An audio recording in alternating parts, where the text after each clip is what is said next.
Hello दोस्तों, कैसे हैं आप सब लोग। आशा करती हूँ अच्छे होंगे। हमारी आज की कहानी का नाम है भरपाई। शाम को जब अशोक जी घर आए तो वे बेहद परेशान और दुखी लग रहे थे। ये देखकर उनकी पत्नी माला जी ने उन्हें एक गिलास पानी पीने को दिया, फिर चाय दी और फिर उनसे उनकी उदासी का कारण पूछा। तो उनके पति अशोक जी बोले, मैं आज के बाद कभी भी दुकान पर नहीं जाऊंगा, क्योंकि तुम्हारा लाडला बेटा विकास आज दुकान पर सबके सामने मेरी बेइज्जती कर रहा था और मुझे अपने नौकरों के सामने जलील कर रहा था। ये सुनकर माला जी बोली, आखिर ऐसा क्या हुआ? आप तो हमेशा विकास की तारीफ करते रहते थे, हमेशा यही कहते थे कि मेरा बेटा तो मुझ पर गया है, कभी भी मेरी बात नहीं टालता। अरे, आज शाम को एक नौकर अपने काम के पैसे मांग रहा था। मैंने उससे यह कह दिया कि तूने दिन भर किया ही क्या है, कल पैसे ले लेना। यह सुनकर उसने विकास से मेरी शिकायत कर दी। उसकी बात सुनकर विकास मुझसे बोला, पापा आपकी वजह से ही तो कोई नौकर दुकान पर नहीं टिकता। आप कभी भी किसी इंसान के काम की कीमत नहीं समझते। मैंने विकास से कहा कि तू सबके सामने इस तरह की बातें ना कर, एकांत में घर बैठकर इन सब के बारे में बातें करना। परंतु उसने मेरी एक ना मानी और नौकरों के सामने ही मुझसे बोला, पापा जब यह आपसे काम करने के पैसे मांग रहा था तो आप उसे पैसे दे देते।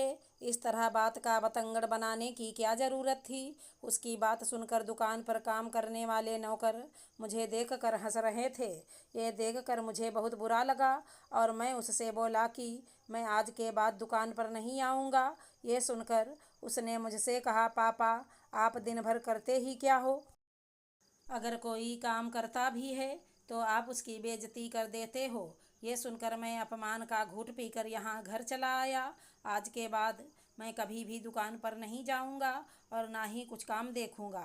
अपने पति की बात सुनकर माला जी बोली, आज खुद पर पड़ी तो तुम्हें एहसास हुआ कि सबके सामने बेइज्जती होती है तो बुरा लगता है। मैं तुम्हें पिछले 40 वर्षों से समझाती आ रही थी कि सबके सामने मुझे जली कटी ना सुनाया करो, परंतु तुमने मेरी तो कभी नहीं मानी। दरअसल अशोक जी ने एक मोबाइल का शोरूम खोल रखा था और उसमें वो और उनका बेटा दोनों ही काम करते थे और उनकी पत्नी माला जी और बहू नेहा घर पर रहकर घर का सारा काम करती थी। अशोक जी बेहद खुदगर्ज इंसान थे। वो कभी भी किसी इंसान के काम का महत्व नहीं समझते थे। उनकी पत्नी माला जी और नेहा दिन भर घर का काम करती थी। हर काम उनसे पूछ पूछ कर और उनकी इच्छा के अनुसार करती थी। एक दिन माला जी ने उनसे पूछकर मटर पनीर की सब्जी और बूंदी का रायता बनाया था, जिसे उन्होंने पेट भरकर खाया था। जब माला जी उनसे बोली कि खाना कैसा बना है, तो तारीफ करने की बजाय गुस्से में बोले, ये कोई खाना बना है, बिल्कुल भी स्वाद नहीं था। तुम दिन भर करती ही क्या हो? दिन भर घर में तुम लोग निठल्ली पड़ी रहती हो। ये सब बातें विकास भी सुन रहा था। माला जी ने उनसे बोला कि बच्चों के सामने ऐसी बातें नहीं करते, परंतु उन पर कोई असर नहीं हुआ। एक दिन विकास का जन्मदिन था।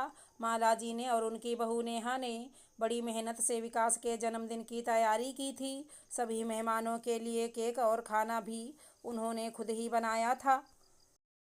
जब सब लोगों ने केक खाया तो सब लोग सास बहू के बनाए हुए केक की बहुत प्रशंसा कर रहे थे, परंतु अशोक जी ने केक खाकर बुरा सा मुंह बना लिया और सबके सामने ही माला जी पर चिल्लाने लगे, तुमको कुछ भी काम ढंग से करना नहीं आता। नेहा को भी बहुत बुरा लगा।